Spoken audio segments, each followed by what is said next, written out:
Hey, Nate! What's showing up? What's poppin', baby? Dude, I got my Rhode Island license. I gotta get out of here, man. I gotta run off to Providence. You mind taking care of the office for me? Yeah, man. You probably know I got you, baby. Go do your thing in Rhode Island. Get that money. You're the man. I gotta get on this. Alright, no doubt. The city is mine. What's going on, man? Let's go in here. Where's Kyle at? There he is. What's going on, Kyle? Well, what's going on, Good to man? see How you, you brother. doing? Good to see you as well. What are you doing out here? Well, I got my Rhode Island license, so I said, you know what? Nathan, I need you to hold down the office. Wow. I'm coming to Kyle. I'm going to learn how to do this, man. All right, Ready. that's awesome, man. Congratulations on the license. So what we're going to do is we're going to teach you the difference between Massachusetts and Rhode Island real estate. I heard there's some big differences. You know, we're coming from a big state to a small state, so I'm looking forward to everything you got, man. I got it. Quality, that's what we're all about in Rhode Island. Quality, smaller, but that's all good. That's right, brother. Mhm. I appreciate it, Kyle. All right, man. We'll talk.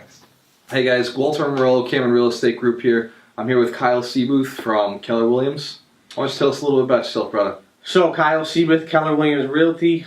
We do business in Rhode Island and also southeastern Massachusetts. Gualter and I have done things in the past.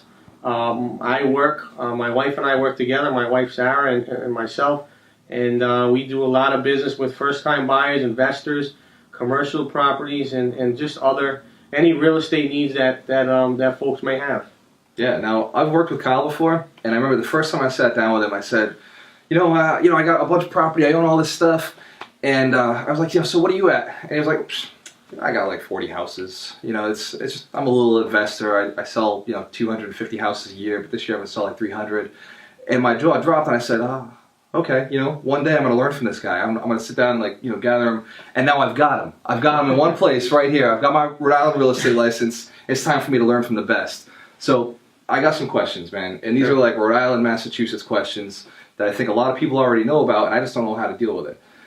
So one, the cool thing about being able to work in Rhode Island is the gambling thing. I know you guys like gamble on everything. So I don't know, at some point maybe we'll just throw down some bets.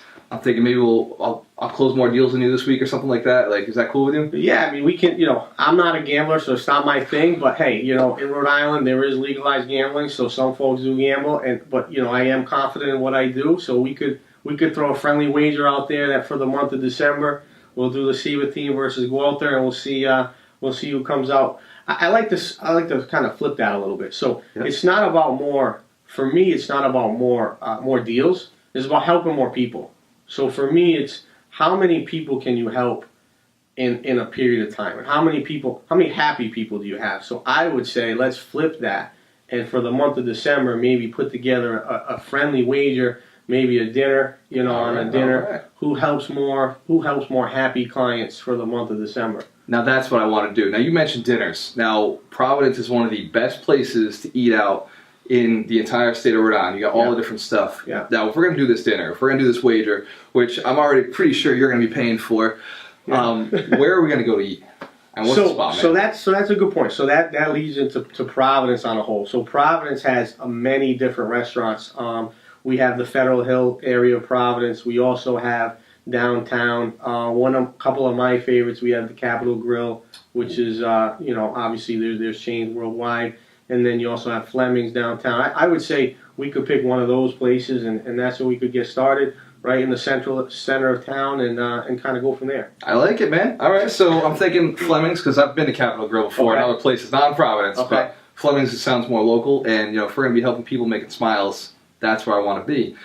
So this other thing that's been bothering me, right? Sure. Your accent. You got this Rhode Island accent. Do you mind just slowing down, talking a little slower? Because I'm having a hard time understanding it, man. I mean, is it the better school systems? Is that how they train you guys? So we're a little more intelligent out here. So I mean, because we're a little more intelligent, I can speak faster. Right. So I can speak faster, right?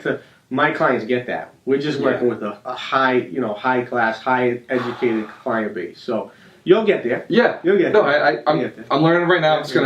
I'm gonna have to step up a little bit and just take it in a little faster. Yeah. The other major thing that I have is, I'm coming from Massachusetts. It's a big state. We're literally a flexed arm. Yeah. And Rhode Island is just a small little state. I mean, I feel like a lot of people are gonna have a complex. This guy from Massachusetts coming in here, big flexed arm. How can I relate to them and let them know that I still care about Rhode Islanders, even though they're in a smaller state? So yeah, that's a good point. So I think the beauty of Rhode Island is that it's a smaller state. So Rhode Island, if you look at Providence as kind of the center, you can basically get anywhere within a half hour. So you can basically get to any city in Rhode Island within a half hour from Providence. So it's a smaller state, but I think that helps. That helps folks when they look to buy or sell or whatever or move. It's not as big of a move. Or if you need to go somewhere, if you need to travel from Providence to other cities, to the beach, to wherever, it's a very simple commute. So it's a smaller state, but a lot of things in a smaller state, it's much more condensed. So it's more about quality for Rhode Island than it is about about size. You know what? I've heard that before. Quality over quantity. Size doesn't matter. I still don't believe it, but it is.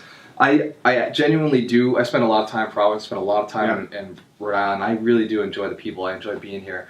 But the one thing that I've noticed is nobody really brags about the teams that you guys have. We've got in Boston. We've got the Boston Red Sox. We've got the Celtics.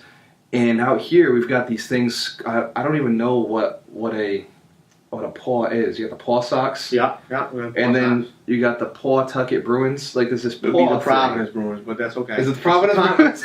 That's all right. So we got the Boston Bruins. And I'll be honest, I don't even know what a Bruin is. Yeah. But when it comes from Boston, it sounds just like a tough bear.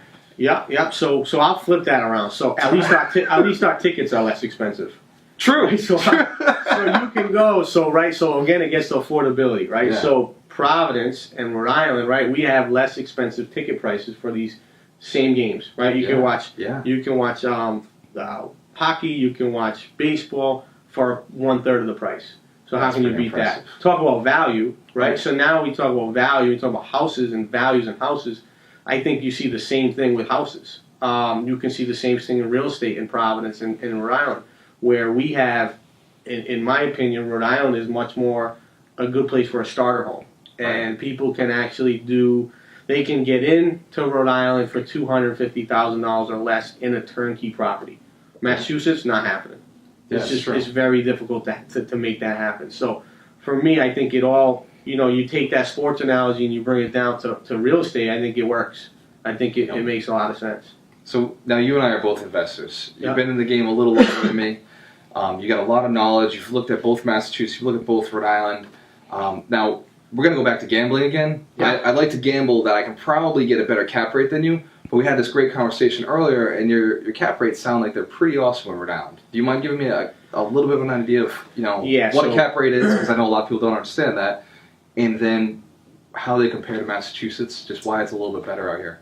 Okay, so cap rate, I think that's pretty simple. So when you look at an investment property or you look at any sort of real estate from an investment standpoint, you look at what the capitalization rate is, and that's basically the rate. The higher the cap rate, the better the asset is, or typically the cash flow based upon the price. And there's a whole formula that I can get into, but I won't to bore people. Right. So Rhode Island has a higher cap rate, and the function of that is A, the cash flow is better, and B, the value is lower. So when you take those two things and you put them together, you're going to come up with a higher cap rate. Yep. So we'll definitely have much higher cap rates, where I think Massachusetts is going to have much higher equity values. So an investor in Mass, they're looking for lower cap, higher equity. We're looking for higher cap, higher cash flow, and lower equity. Wow, it's pretty solid, man. Kyle, I've learned a lot. I am so thankful. I was leery coming into Rhode Island. There's always this weird fuzziness between Rhode Island and Mass, and the people from Mass are uncertain about Rhode Island. The people from Rhode Island are a little uncertain about Mass, but I feel like you've made me fall in love with the state, man. I got my license, and I feel safe working here. I feel like I'm gonna do a wonderful job, and with a mentor like you helping me bounce around and do these things, I think we're gonna help a lot of people, man. Yeah, I think that's the goal. I think it. we're on the same page, and two realtors kind of thinking on the same page. I think we can work well. Yeah, I mean, we build up the state, right? We go in, we help people buy and sell homes. We help the communities by investing in those communities and rebuilding property. And I know you've done at least, 50, 60 projects now at this point in your career. Yeah, so we've done a bunch of projects. We've done, and the reason for that is it's hard for, and I firmly believe this as a realtor, if you don't have skin in the game or you haven't done it before, how do you advise someone else to do it? So the beauty of what I've done in the past is I've been there, I've done that, so I kind of can preach what I do or what I've done. So for me is all about just educating folks and getting folks to where they want to be. I like it, man. No, it's good people, bro. All right, Always man. a pleasure, Kyle. Thank you for No all the problem. types, man. I gotta get out of here. Absolutely. See you later. Later.